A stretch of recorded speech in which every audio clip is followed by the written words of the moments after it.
Hey, what's up, everyone? Welcome back to Elite Physique University. I'm John Gorman, your host. We are back with part two of our discussion on some of the best things we've learned over the years as coaches. We've got Cliff and Pete back, and this is just a continuation on. So if you're tuning in for the first time, go back and listen to episode 48. I believe this should be episode 49, part two. Guys, we're just going to jump right back into where we left off. Pete, we're going to go ahead and throw this back to you since you started off the last show. What's another good learning point that you want to pass on to trainers and athletes and other coaches out there? Yeah, I think something that I've done a lot more of in recent years than what I used to do is paying attention to kind of learning what's going on in a client's life. Like, what's their sleep patterns like? Do they have like stressful events? Are they working 60 hours a week, what's going on. And so I know Cliff approaches check-ins kind of the same way I do, where you don't have a form. Like I used to have clients way back fill out forms and they would just like punch in data and you would just look at the data and make adjustments, but you didn't really learn anything. And so, I make clients like actually type me a message and like tell me like what's going on and obviously, yeah, the data matters. So where have your weights been? Is strength generally going up, down? And how are you feeling? But like what else is going on? Any questions? Any issues? And sometimes the updates are short because there isn't much going on. Things are good, but other times there are. And so I think oftentimes learning those type of things can help when you're making decisions, especially late in prep. Like if someone's really, really struggling, like knowing that can be really, really helpful. Or if they're feeling fine or willing to push through, whatever, like just knowing stuff that's going on can be really helpful when making decisions as a coach versus just looking at the numbers. Yeah, I think that's important. Especially, I'm the same way. I like to gather some data, but I'm usually trying to grab some of that stuff when I see something's not really going the way I like if I'm looking at their weight tracker and a female stuck at 132 and it's been 2 weeks now and she's in prep. I'm going to start to ask those questions. I'm going to ask what her sleep's like, what her stress is like, what her digestion's like. Are you backed up? Are you not going to the bathroom? And that really lets us kind of tease out what's going on and kind of like take it and analyze it and fix the problem. And either, we drop calories, add cardio if that's needed, or we get them back on track. And, you said find out what's going on in people's lives. I don't want people to think like, especially people like us, we've got a heavy client base. Jason's the same way. You can't go in and know everyone's personal details, but you can ask about like life stressors. And, Cliff, I know you do a really good job as well at really getting to know your clients. You spend a lot of time with them. Your emails are very, very thorough. You're not just a one sentence reply guy once a week. You're well known for taking care of your clients. Pete, you're the same way. Kind of talk on that a little bit, Cliff, and what you think of Pete's point there. Yeah, Pete, that's a great point, and it's kind of timely actually because I actually did finish up writing my newest book recently, and as I was writing the preface for it, I went back and wrote the preface and like kind of talking about the process of creating the book. And in the preface, I kind of talked about how when I first started coaching, I was like, I've got these really effective diet and training programs. Hey, we're gonna get this going. And then I found that I would give them to some people and they would just run with it and kill it. And I give it to other people and they couldn't stay on plan for various reasons, or couldn't progress as fast as the other people. And I started. It's funny that Pete. I think we've talked about this before. Pete and I have talked about most things at this stage, but. I did have spreadsheets for people to fill out, but I started and they would fill out the spreadsheet and stuff like that. But I started asking them questions, and I started to notice commonalities in the answers between people that are progressing and sticking with the plan, and those that aren't progressing and sticking with the plan.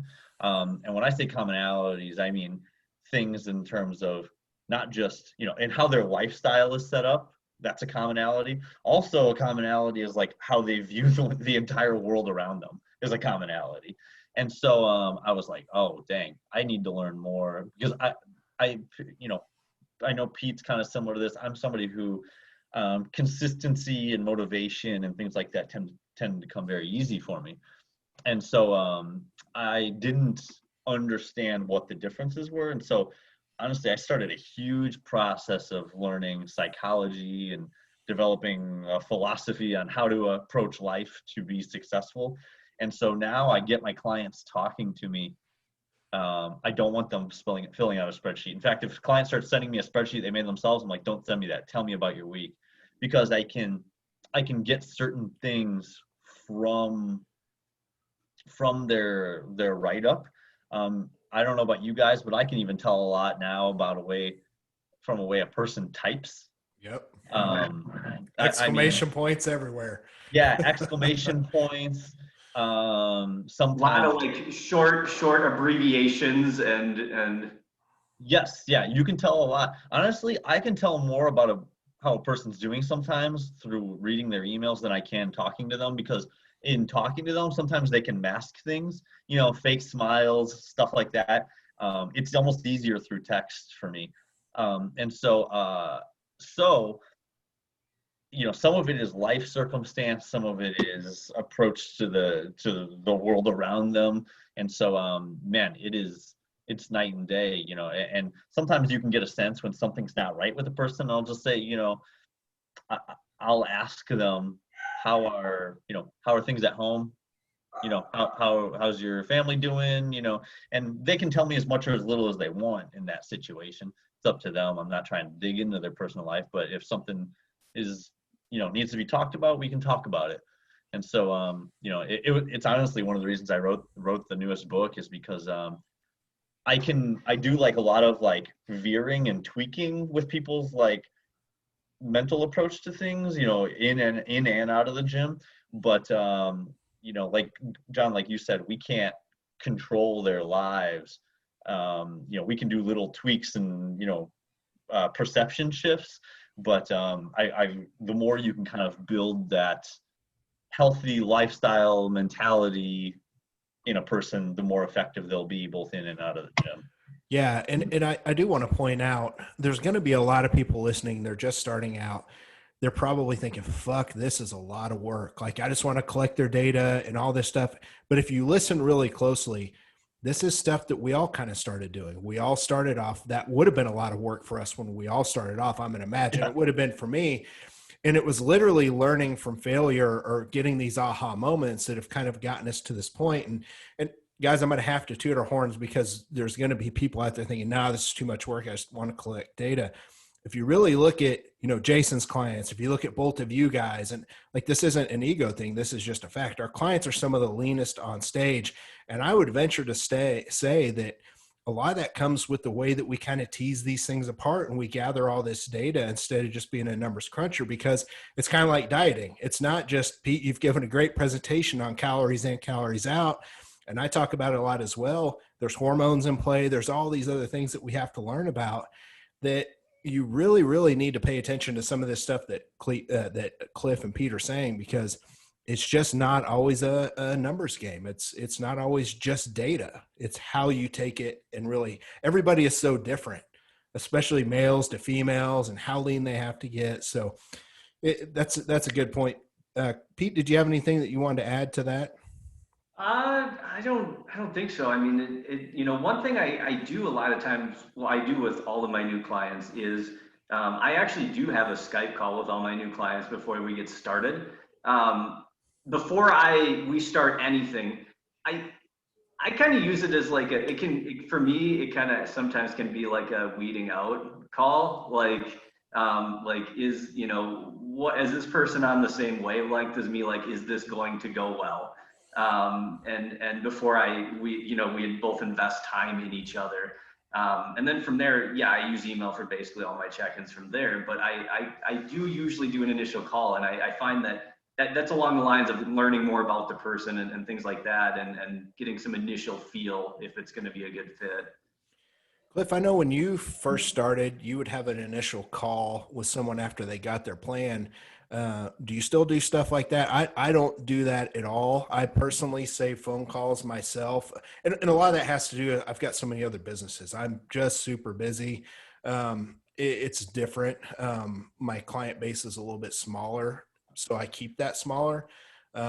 but if I needed to, I would definitely do it. But I don't now. I don't want people getting my phone number. That's the thing. But now we have things like we're using Zoom right now, so that's a great thing. Cliff, do you still do anything like that? What are your Man, thoughts? you're about to open a can of worms here with me. There you go. Okay, so I was talking for those of you that know Mikey Weiss. You know, he's a client of mine. He's also a coach. And so, you know, I did used to do it, and I used to do more regular phone calls and stuff like that and video chats. And I noticed a correlation that the people that utilized phone calls more did poorly. That they absolutely did very poorly. And looking at it, it was a combination of a few factors why I think that they usually did poorly. One, I have no, as a coach, when I talk to somebody, I have no reflection time to respond to what they're asking me. You know, when they ask me a question, I have to respond right away. When I read an email, sometimes, you guys know this, 60 seconds to reflect can make a massive difference on my response in terms of what I think this person needs to hear to become motivated, what I think is the best approach training or diet wise. Like sometimes a 60-second reflection period can make a massive difference. And then sometimes I'll say something and I'm like, God, now do I have to be held to that or can I change this? You know? The other thing is that I think that speaking to people, natural human empathy kicks in. And, you know, I mean, you guys, every coach has usually had some experience of trying to prep their husband or their wife.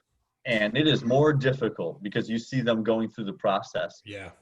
I think it is beneficial as a coach to remain a level of objectivity and distance from your clients, because I can then say, this is what is necessary without feeling, if I'm video chatting with them, I can see how tired their face looks. I can hear how tired their voice sounds. And it makes me kind of pull my punches a little bit. And then on the other hand too, is I think that sometimes clients that get really used to speaking on the phone or on video chats, it becomes too much of a hand-holding scenario, and I like to really foster like independence and self-sufficiency in their clients. So I used to do it, but then I used to do it, and I would do phone calls more often and video chats, and then I said, okay, I'll do the initial one, but no more phone calls. Oh, sorry, one more factor is that information is then everywhere. If I'm speaking to a client or if we're doing video chat, some information's in email, some maybe in text, some's we've said it before and then we have to repeat it. It's all over the place. Yeah, you can't remember it. It's not saved anywhere. Yeah. So I was like, okay, I'll do the initial consult, but then it's email straight through. And things improved significantly once I did that. But then the problem was, I found that some of my clients didn't like that I did the initial consult and then wouldn't speak to them anymore. So I was like, that's it, just all email from here on out. And man, I feel like getting rid of regular phone calls and videos has taken my client results to a new level, because it was without fail. I was like, man, if somebody's calling me a lot or they want to talk a lot, I'm like, I'm not going to like their results. Yeah. Pete, do you have anything else to add on that? No, I mean, not really. I mean, I agree. I mean, I used to also do more phone calls and video calls during the actual prep and stuff. Then, I don't really do that as much now. And I agree. The ones who were wanting to do more call, outside of the initial call where we're just kind of feeling things out, like the ones who wanted to do a bunch more beyond that, like, the results were usually worse than the ones who were, And to show you how serious I am about this. All right. You guys are two of my best friends. Pete, you're one of my best friends. And I I coach you. We never talk about bodybuilding stuff, prep stuff for you on the phone. We never do it. Mikey Weiss is one of my best friends. I never talk about his diet and training on the phone. I actually coach my brother as well. And the few times he's tried to talk about it on the phone with me, I'm like, email me. I'm like, don't you dare talk to me about this stuff on the phone. I'm like, because it's bad practice, in my opinion. It's bad practice. Yeah, my good friend Jason Wells right now is listening. He's laughing because he knows I'm gonna call his ass out. He texts me every day, right? He owns the Anytime across town. I own mine. He's part of Fat Muscle. I do his diet, and he knows if he texts me or asks me in the gym anything about his fucking diet, I'm like, email me because I can't remember that. I'm working with 100 people right now, and the other thing too is I found out that when I do call people on the phone, and I do it for some people. If I've been working with someone for a couple of years and we need to go over what the next plan is, I need to really talk to them and figure that out. I'll do that from time to time. But with 100 clients, for example, if you do it for everybody, you're spend all fucking day on the phone. And that's not our business model. It's just not what it is. So if you do get that, it's a luxury. And I just ask that you guys don't take advantage of it. So the next thing I want to bring up, I'm going to go ahead and get to one of mine. Probably hands down the most important thing I've really learned over the last 5 years. Guys, we've all been, and this could be a whole episode, easily a couple hours.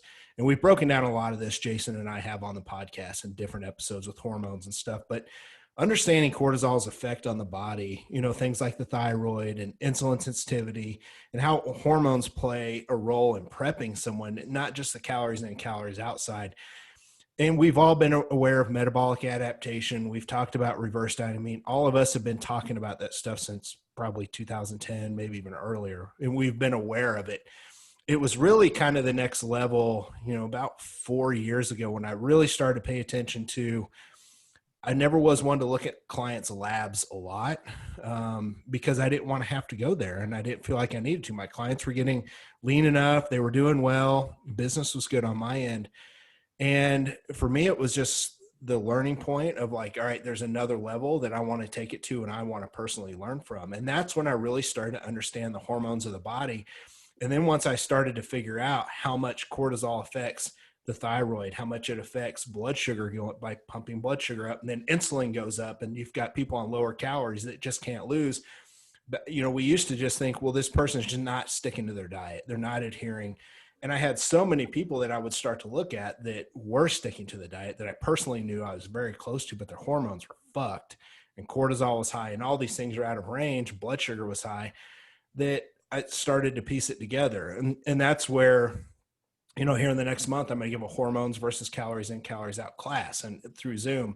And it's really kind of helped take me to the next level. And, Jason's not on the episode, but to me, he was probably one of the first ones in bodybuilding that really started to piece it together specifically for bodybuilding. And that's how to understand how to read all that stuff, how to use natural supplementation to help get the systems of the body. I'm not talking about prescription meds or anything like that, just understanding cortisol and how to take time off and all these different things. So if you guys go back and listen to all the prior episodes with cortisol and testosterone, and we're going to have one coming up on estrogen. We broke down the thyroid and how it works. Like all that stuff is super, super important. Guys, do you have anything that you want to add to that? That's one that I want to be real careful with because we could literally spend a whole episode on there. And we've kind of already broken it down on all the other episodes. I mean, at least for myself, I would say, for my natural clients, I usually only have them get labs if something seems off or just way too hard. So then I'll be like, we need to get some blood work done here just to rule out anything or see if everything is in a good control. For enhanced clients, I recommend it regularly. But, for the most part, I would say that I've been fortunate with a lot of my natural clients. Things have run pretty smoothly. I take a little bit of a different approach than what you and Jason do. When somebody seems to be struggling a lot, I've often found that sometimes if their labs are a little bit off, the things that tend to be off, I feel like I can usually fix through mental tactics. Like usually most issues tend to be stress related, in my opinion. Yeah.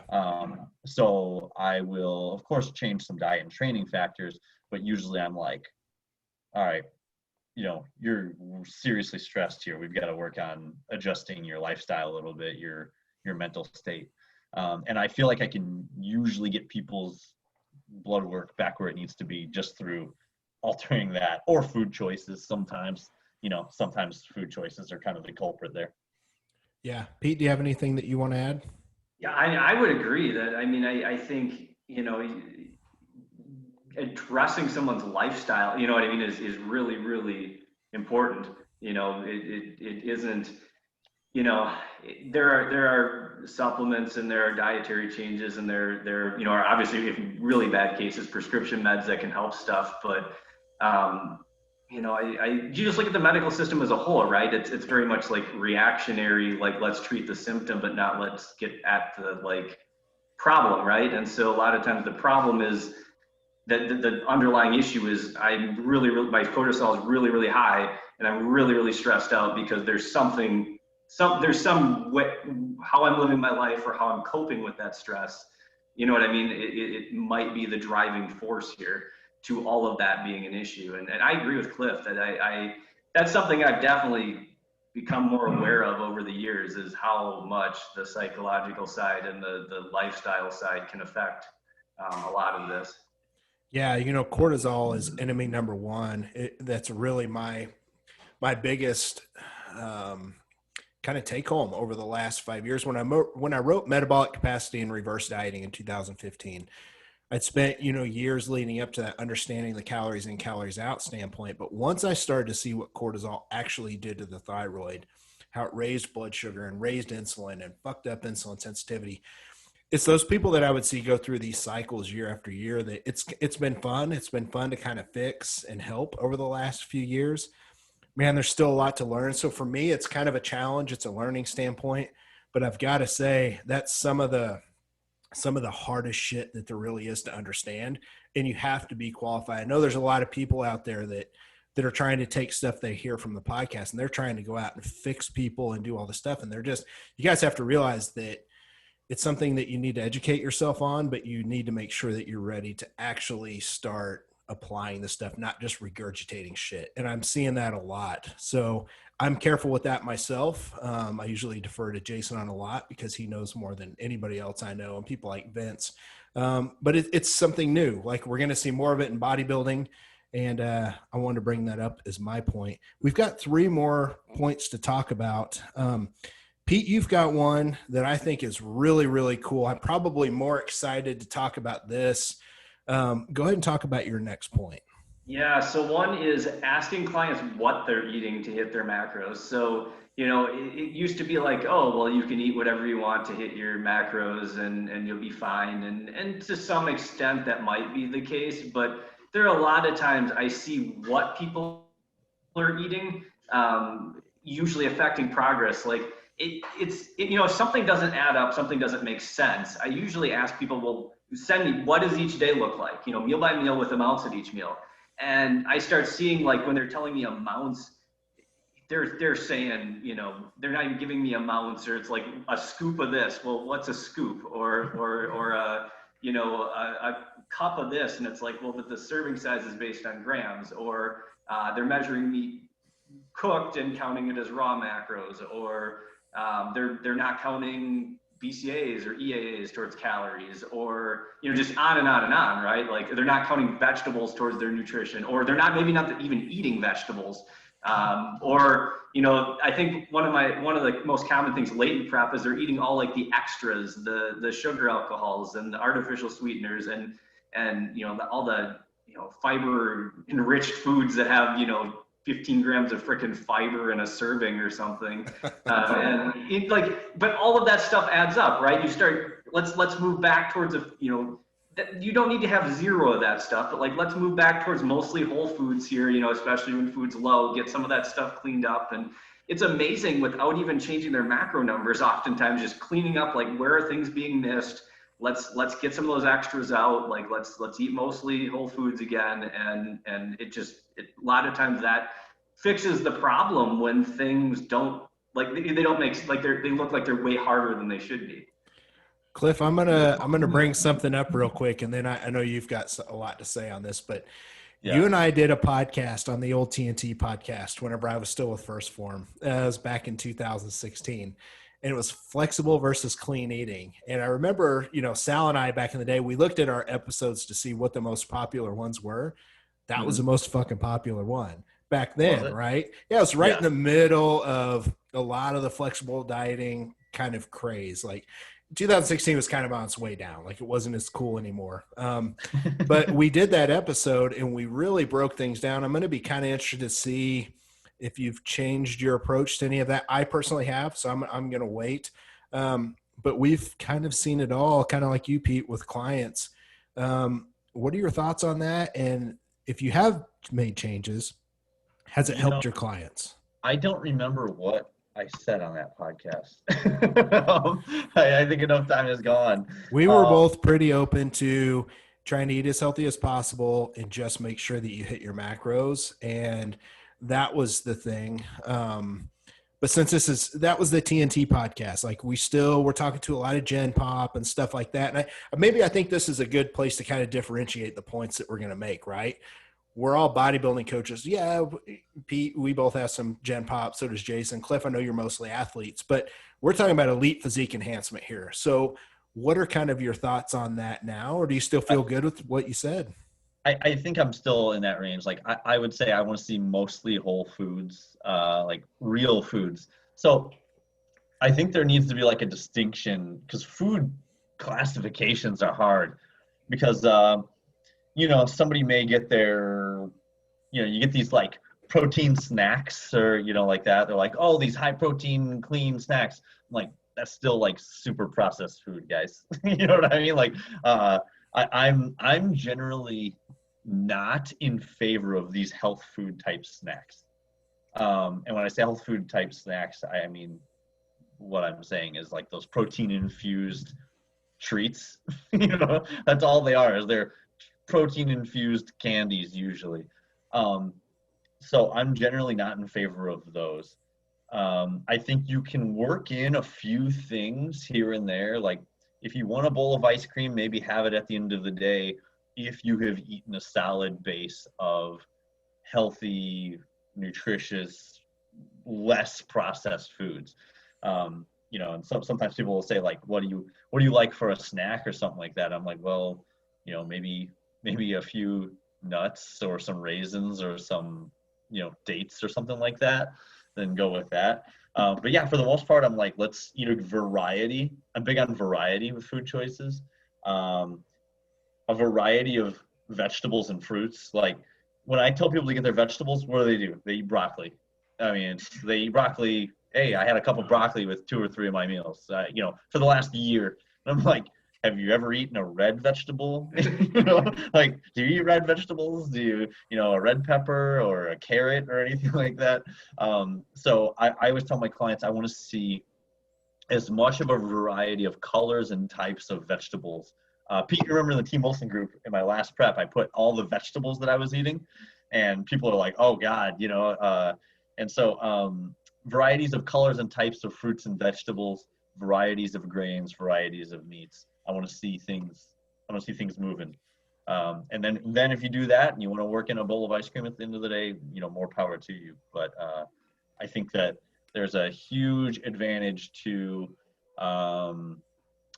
these varieties of nutrients and phytochemicals and things like that. Yeah, it's a friend of mine. He's one of the hosts of the Excellence Cartel. His name's Jeffrey Sue, great coach. He kind of coined the term, and I don't know if he came up with it or saw it somewhere else, but he talked about some of these Frankenstein foods. That's what he called them, and that's, you talk about these fiber bombs and like all these different protein bars and things of that nature. And for a lot of us that are paying real close attention to gut health with clients, and trying to correct that, which is one of the hardest things there is, but it's also one of the most important things to be aware of, is there's a lot of foods that just don't sit well on people's gut, and it disrupts their gut health so much that it literally fucks up a lot of their hormones, and it causes this cascade, which makes fat loss harder. So for me, I don't really try and narrow down a lot of the gut health issues and fix them, because it's just not something I'm 100% qualified on. But I do go based on a lot of things, such as how does something sit on someone's stomach? Do they have a lot of bloat? Do they have a lot of gas? Do they process it good? And then I try and find out what people are eating. And Pete, I think you brought up a great point, paying attention to what foods they're eating. So if I've got a client stall out, I tell them to send me, or if they tell me they're backed up, send me a list of the foods you're eating. And I can typically start to eliminate some stuff and get them moving again. And a lot of times I'll see, usually with guys, it's typical, tons of red meat, tons and tons and tons of meat that just sits in your stomach for so long. And they're eating meat at 6 meals a day, and they're having a shake after their workout, and their digestion's all backed up, and they're gassy and stuff like that. Or the other thing that I've noticed, and I'll get your guys' take on this, but I've seen people eat so much packaged shit that whenever we eliminate that, they start dropping in. And here's what I've noticed the reason is why. Well, one, inflammation is definitely going to drop. Like, that's just part of it. Processed food, sugar, stuff like that. There's a place for it if you can hit your macros, but if you're doing nothing but eating just so much shit that inflammation's high, it's going to fuck your gut health up. But the main reason I like people to drop a lot of that stuff out isn't because of that. Because if it helps them stick to their diet, I'm not going to judge them based on eating that stuff. But there's a gray area with foods, and no nutrition label is going to be 100% accurate. I think the FDA allows somewhere for maybe 20% variance in what's in there. So if you're eating a ton of packaged stuff for all your foods and you're off 20%, you really don't know how much you're really eating. And when you're contest prepping, you know what's in a sweet potato, you know what's in oatmeal, you know what's in, I mean, even like cereal, right? Like Fruity Pebbles, that's probably going to be pretty close because there's not a bunch of other protein and fats in there. It's mostly carbs and sugars and stuff. So I've noticed my clients drop well when I start to eliminate a ton of the packaged stuff. What are your guys' thoughts on that? Yeah, I would agree with that. Kind of like I had said before, a lot of times you get rid of a lot of that stuff, and it just seems like you don't even have to adjust their macros. It's just like it just starts moving again. But one thing I was going to say too is it also seems to be helpful, like when someone's really, really hungry at the end of prep, or maybe they're really, really hungry way too early in prep, like for where their intake and body fat are, to take a look at what they're eating. I can't believe how common it is. You take a look at someone, they tell you how hungry they are, and there's no vegetables in their plan. They're drinking most of their protein. Their carbs are coming from things like bread that isn't, going to be as filling as like oatmeal or potatoes or rice or something like that. And just getting them to eat some vegetables, eat a little bit of fruit, eat more of your protein rather than drinking it all, have some of those higher volume, more filling starchy carb sources, and that hunger kind of doesn't, it starts to go away, and they can actually stay a little bit more consistent. Because for some people, like, that hunger is an issue, and that leads to the inconsistency, and then they stop seeing loss. And so if you can clean up, kind of, for lack of a better word, clean up what they're eating a little bit, and add a little bit, point out places like, hey, you could be doing more with what you got, your allotment here. Oftentimes that helps when it comes to consistency and just feeling more full. Yeah. Anything you want to add, Cliff? Yeah, the things that people do to try to avoid hunger and achieve high levels of taste in prep are so self-sabotaging.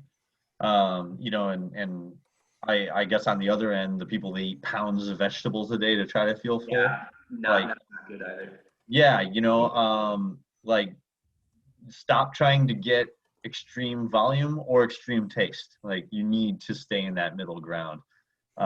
And so, yeah, I think it's just a matter of eat a balanced diet. I think if each person really reflects, they really know what a balanced diet is. You know what I mean? I think at least most competitors do. And if they do that and just accept that they can't have super sweet things in prep all the time, and you can't have a full stomach all the time. If you accept those two things, you're actually going to find a middle ground that usually feels the most comfortable. Yeah, I agree. One other thing, and then I'm going to get to my final point, and then Cliff, we'll finish up with you. One other thing I'd like to point out too is, back in the day when kind of the clean versus flexible dieting debate started, I don't know, maybe 2010, for me anyway, when I started to notice it, we heard a lot of people say, listen, clean foods, like as long as you eat clean foods, like you're going to drop no problems. If you quit eating packaged stuff, you're going to get better fat loss, cleaner fat loss, like all this stuff. Right. Um, and that's definitely obviously not what we're saying. I think people are educated enough now after 10 years, they understand that. But from the inflammation standpoint, one of the biggest changes I noticed too, when I clean people's diet up, even if it's not until peak week, is exactly then. It's peak week. And I'd be curious to see if you guys kind of do this yourselves. I like to drop out as many sweeteners as I can, as much processed foods as I can during peak week. And, back in the day, Cliff, I remember you and I were talking about it somewhere, maybe as a Facebook Live or something, or maybe it was at the Physique Summit. I don't know. And we were talking with someone, and I think, no, it was on a podcast. It was on Mike Newman's podcast way back in like 2012. And Ben Escrow was on there, and we were all kind of talking about it.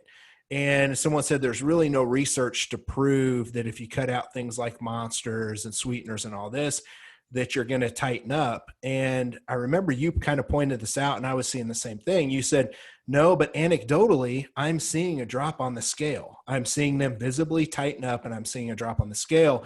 And what I attribute that, now that I know how the body works, is we're seeing a huge drop in inflammation, like a huge drop, because how many people were pounding Walden syrup? We're using, 4 Splenda packets on oatmeal twice a day and in their coffee to kind of curb hunger, and drinking Diet Cokes and like all these different things, and sweetened water and amino acids. And like, when you eliminate all that stuff, it's not really eliminating a lot of calories, but it's eliminating a lot of inflammation. And I do that with all my clients to tighten up. Guys, I normally will see maybe a 2-3 pound drop. If they're a larger individual. Women, I'll see a pound or two sometimes. Is that something that you guys are still keen on as well? Oh yeah, for sure. And I still do see those big drops. And like you said, inflammation, and newer research has actually come out showing that like a lot of sweeteners and stuff like that will impact gut bacteria. Yep. And so I think that once again, moderation, a few Splendas probably won't hurt, but when you're loading it in onto everything that you eat, then you're probably going to have a bad time, and I always say, well, two things. One, I remember that conversation now that you mention it, and they're like, well, there's no reason to pull it out. And I'm like, well, if you're not willing to go a week without sweeteners, then Right. are you really strong enough to have gotten on stage at your best? You know what I mean? Like, if a week without sweeteners is your tipping point. And then the other thing is that if you wait, we all see things going through this process. If you're a competitor, when you go through a process, you see certain things. When you're a coach, you put your clients through a process, you see certain things. If you are waiting to act on those things that you see until you see a study on it, you're usually late. Like, it's just the way it goes. Yep. The reason most people test things in a scientific setting or a clinical setting is because somebody saw something happen in real life and says we should test this. So especially in a sport as competitive as bodybuilding, or most sports, the testing comes after the usage. Yeah. And who better to talk about that than you, Pete? I mean, you're directly involved in research. Yeah, no, that's definitely true. I mean, you see, like refeeding, the refeed study, in competitors came out like last year, like the first one showing benefits, Bill Campbell's lab, and people have been using refeeds and stuff in bodybuilding for years. And but I was going to say too, with that weight drop the last week, if you combine like getting rid of like some of those extras, the sweeteners and things like that, usually a lot of times, at least in like the last day or two, I a lot of times keep the food like volume pretty low, the residue pretty low, fiber fairly low at the end. And so that overall like mass in their, food mass in their GI just goes down, right? You're not taking the same volume. And you combine that with cutting all the stuff out, and yeah, you see a pretty decent drop in weight all the time. And yeah, reducing the food mass too. Like that's a trick I use a lot of time. There's actually been a study on it where you can use that in like a power lifter or someone that needs to make weight, where you just stick to really low residue food and get, their calories down that way to decrease, mass in their gut. They lose a little bit of weight and they don't sacrifice like energy intake. No, I agree 100%. I'm going to go ahead and get to my last point here, and then Cliff, we'll go ahead and finish up on yours, because that'll be kind of a fun topic to talk about. My last one is kind of a simple, boring, easy one, but now that I own a supplement company, I'm extremely aware of this, and I've noticed more. I guess here's my learning point. I've had to follow up more to make sure my clients are taking the basic supplements possible for their prep. Because, guys, this is Elite Physique University. This is not just a Gen Pop, hey, let's drop a few pounds podcast. This is for people who want to be the leanest, most muscular possible. So we take things to the extreme. And supplements are thought of as extreme, but the basic stuff out there, whey protein, creatine, multivitamin, like these types of things are so important. And I can't tell you how many clients, when I followed up, like I'll write a peak week, and I see it a lot in women still, where I say, hey, don't pull your creatine out during peak week. That's one of the, and they're like, hey, I haven't been using creatine this whole time. I'm like, I fucking told you when you started prep, like it's right there on your sheet. Like, it's like, here's the link to it and everything, right? Like, okay, if you don't want to buy mine, but buy some, like, I don't care, just take it. And I know I've got ladies listening that are my clients right now. They're like, oh, this motherfucker's calling me out. Well, I didn't say your name, but you know who I'm talking to. I've had to really, really follow up with people because they're leaving a lot on the table. If I've been working with someone for 2 years and they haven't been taking creatine, like that's the 1%, 2% advantage that you just left off the table. And Cliff, I remember when we talked about supplementation at some point, I think one of your things was like, being a natural bodybuilder, you have to really, really take advantage of all the tiny, tiny little 1% advantages that you can get to add up over time. Are you guys having a problem with clients and make sure they're taking those basic supplements, or what are you saying? I still get clients that don't take creatine, and I don't understand. It's so cheap and it's proven safe. Not only is it proven safe, like the newer research is coming out showing that it's super helpful for your brain. Yeah.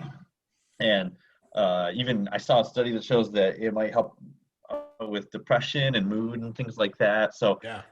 I don't know why the reluctance to actually use creatine, but no, the one thing I always tell my clients is like, I'm not going to make you take any supplements. That's completely up to you, but you need to realize that you are leaving something on the table with certain supplements. So, I think that I'm going to make sure that they know what they're leaving behind, if they don't take advantage. And so, yeah, I am still shocked at how often people say, well, I haven't taken creatine in the last year. And I'm like, why? What is the reason here? No, I'm right there with you. Yeah. Or it's the when should I cycle off creatine, or do I need to cycle this and load it and stuff? And no, like no evidence really of that. No.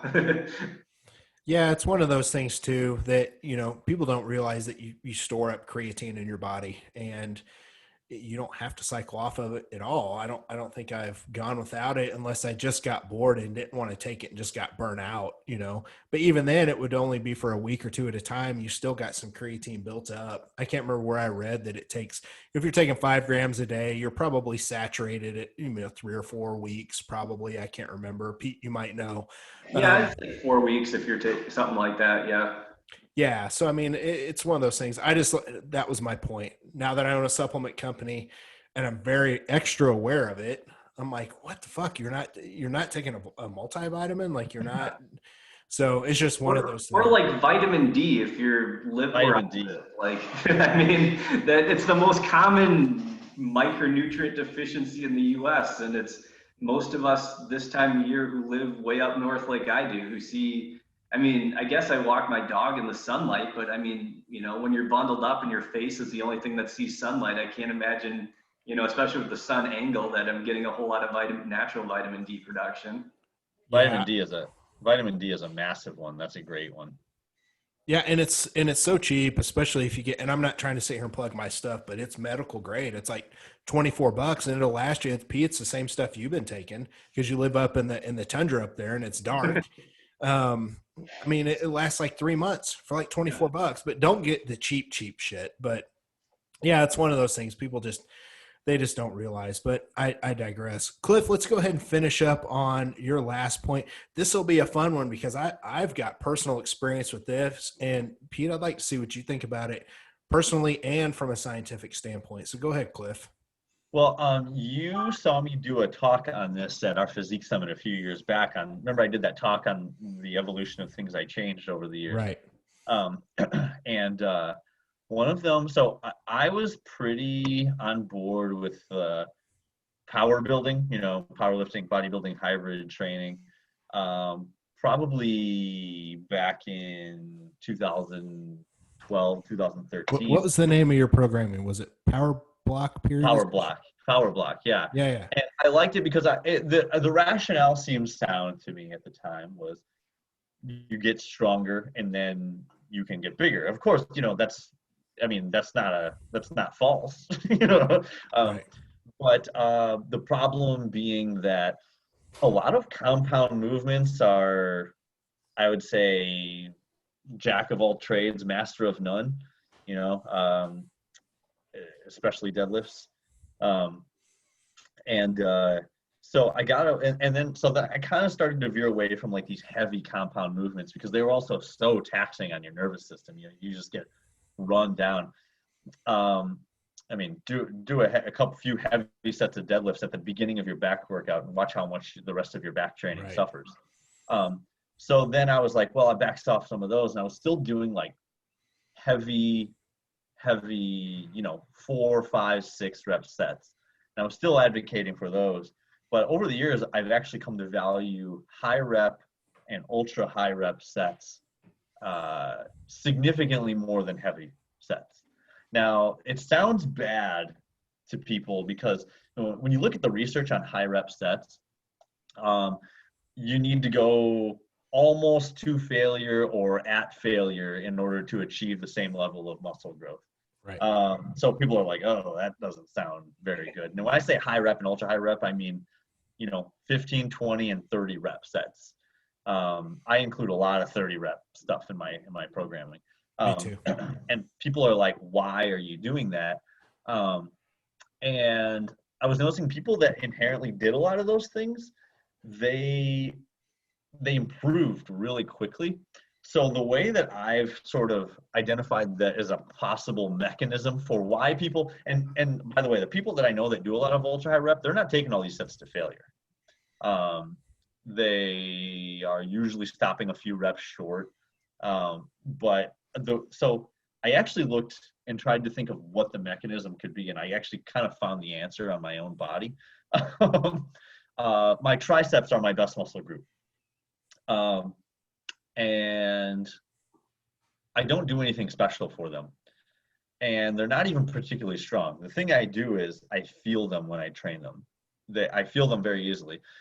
And I was like, why do I feel them? And I thought, I played basketball for the first 20 years of my life. Everything in basketball is a tricep extension. You dribble, you straighten your arm. You shoot, you straighten your arm. It's all tricep extension against practically no weight. But repeated action allowed me to develop a better mind-muscle connection, if you want to call it that, ability to activate and engage my triceps. So then when I get into the gym with moderate or heavy weight loaded on the bar, I can perform that exercise and make sure that it is 100% doing the job. There's no other muscle groups taking over.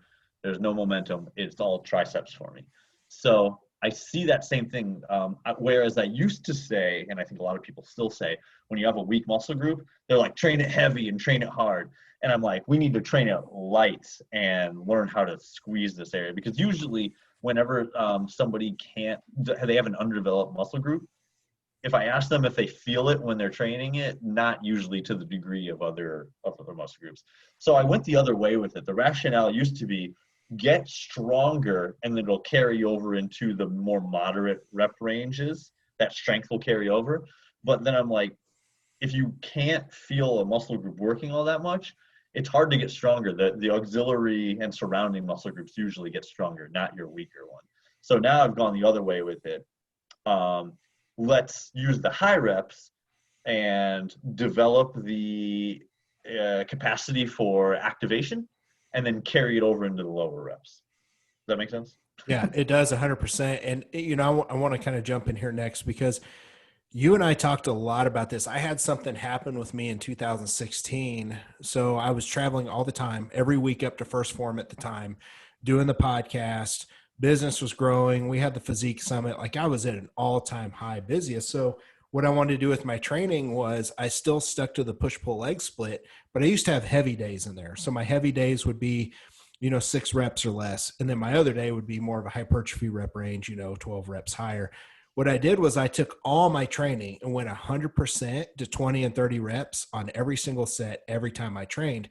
And my thought was, I just want to do this because 1, it's faster. I'm busy.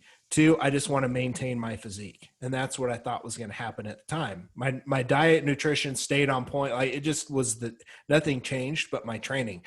And I had a DEXA scan done, totally not prepared for this. And then a year later, I went to Dr. Chad Kirkzick's lab and had it done at Lindenwood. And my damn DEXA, like nothing changed but my training. My DEXA looked like a fucking before and after picture. And I'm like, what the hell is going on? And it showed 8 pounds of lean mass added. Now, when I did it, I made sure to do it on the exact same day, 4 days after my high carb day. I wasn't carved up or anything like that. First thing in the morning, no food or water with both of them. And I was almost blown away that at that point I could gain muscle like that. So Cliff, you and I had a conversation. I said, hey man, like help my bro mind figure out what's going on here. I've got some thoughts. And kind of what we came up with, and this is what I believe, is multiple things were happening. There was a lot more cell swelling. This was kind of your idea. You said there might be more cell swelling going on.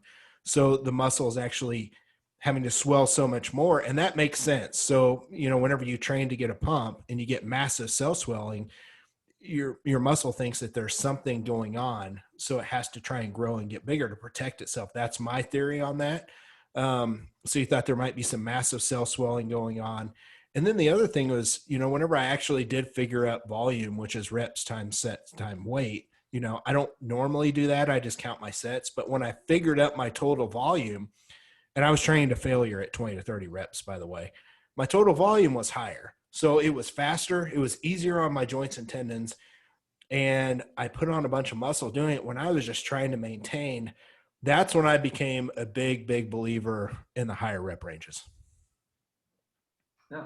Yeah. Well, I know too, there's evidence because I'll do a lot. I don't do a lot below 8 reps anymore myself, just because of joint issues a lot of times with it. But I still, there's some evidence that training a variety of rep ranges might be better than training always in 1 rep range. And so part of the reason high reps might be a good thing is because it's different than what someone's been training. And you're getting that variety. And so, in someone's program, I might have some movements where they're doing 6-8 reps, some where they're doing the 10 to 15 or 10 to 12 or whatever. And then others where they're doing 20, or more, and getting that variety of rep range. I think there's definitely at least some evidence in the literature that might be beneficial. I think the proposed mechanism, at least there's a bunch of them, but one of them might be that you're training different fiber types, different types of training stimulus that you might get more complete growth. Again, more research is needed, but there's at least some evidence that like, hey, maybe you should be varying your rep ranges some in your training. So I don't see why, I think it could fit into that as well. Yeah. These days I like to personally recommend at least 2 different rep ranges. I like to recommend it for bodybuilding. I'm talking about bodybuilding specifically, a 10 to 15 rep range one day, and then a 20 to 30 rep the next. And I've seen personally some really, really good results with my clients over the years, not really going heavier than 10 reps. There are a few here and there, but for the most part, I lump people into those rep ranges, and then I raise volume per body part to try and bring those body parts up. What else do you guys want to talk? Yeah, go ahead. And that isn't to say I never use heavy rep, low reps, heavy weight. I just use it much more sparingly, whereas I used to use it as like the primary component to training for people. I've backed away to where it's a minimum effective dose type of deal. Well, and two, you were talking about, deadlifting first on back day. I mean, I'll still throw deadlifts in people's plans and stuff, but a lot of times it'll be later or at the end of their back day, not at the start, So, if someone's training back and buys, we'll do their rows and pull downs first, then maybe we'll deadlift and then do biceps, you know what I mean, after that or something like that. But I don't usually have, depends on the person's goal, but for a lot of clients, I don't have, I'll push deadlifts later in the workout, or just in general, use some of that high rep stuff. For example, like in an RDL, if someone has a hard time feeling their hamstrings, a lot of times if you have them do some like sets of 15 or something like that on a ham curl first, and then go, do your RDLs, for 8 or 10 reps or something, they probably feel it a little bit more. Yeah, pre-exhaustion. Yeah, in my opinion, if somebody's having a hard time engaging with a muscle group, I mean, give them a few sets of 20 before they go into sets of 6 or 8. I mean, it's going to be night and day right there. Yeah, 100%. Guys, this has been a fun episode. If you check out the show notes, I'm going to have a link to Cliff and Pete's information, their websites, the book they've written, Bodybuilding, their emails, the whole 9 yards, to be able to, that way you guys can hit them up and ask them any questions you have, or if you want to talk to them about them coaching you, because they are both taking on clients. So you'll have all that information in the show notes. Guys, it's been a fun 2-part episode. Cliff, I know we're going to have you back on. You've got your new book that you've just finished. It's not out yet. You haven't said what it is 100% or the title, but I do want to get you on to kind of do a review of that. When, do you have any idea when that might be done? It's in the editing process right now. So I guess it depends on how many typos I had. but no, I'm hoping to still get her out sometime in the March timeframe. Depending on what we need to do. But yeah, it is going to be purely every approach that I use in terms of mentality for myself, my coaching, everything that I utilize. So I keep telling people, I think when people read the book, some people are going to love it, some people are going to hate it, because I think it's some things in there are completely opposite of what most people are told or think is effective. Pete, what about you, man? What's this next couple of months look like for you? I know you and I have a speaking engagement, the Fat Muscle Academy, that I'm trying to get a date locked down for with everything. So I know we'll have something like that coming up at some point this year. What do you have going on? Anything cool? I mean, Cliff and I have another speaking engagement. I don't know how much we can talk about it that we're doing at some point here this spring. And then, I mean, other than that, really just, I'm excited for hopefully a contest season that lasts from March to November this year, where I have clients competing throughout the year, and we don't have what happened last March where everyone was getting ready for shows and the world shut down. I'm just looking forward to I got to a good amount of shows last year. I think I got to 9 or 10 shows throughout the year, but it was all the later part. It'll be nice just to have a full year like usual. Yeah, you and I are road warriors. We're always constantly on the road with our clients, and Cliff, you normally are too, but with health and everything the last couple of years. But I'm looking forward to a full schedule this year. And then finally, the last thing, Jason and I have launched Elite Physique University Seminars next date. It's going to be in Tampa. We're very, very restricted on tickets, so I'm going to have that in the show notes. It's a 2-day format. We've got super VIP tickets. It's Jason and myself going over a lot of really, really good topics. Cliff, you and I have the Physique Summit conference that we were trying to nail down for Tampa, but we've got to wait till these, as you know, our listeners have been asking about it. When are you guys going to have the Physique Summit back? Well, to have 10 people involved in a conference, we've got to be able to sell enough tickets for it to financially make sense. And there's still just restrictions. So with that being said, Jason and I are going to do the Elite Physique University seminar. We'll be able to sell that out, but we just can't. We need to be able to get enough people in there for the summit. So we're watching for that. I'm hoping maybe this fall. So that'll be our next update on that. Guys, have anything else you want to add before we shut it down? No, I think I'm good. No. All right. For myself, Cliff, and Pete, we're out of here. See you guys.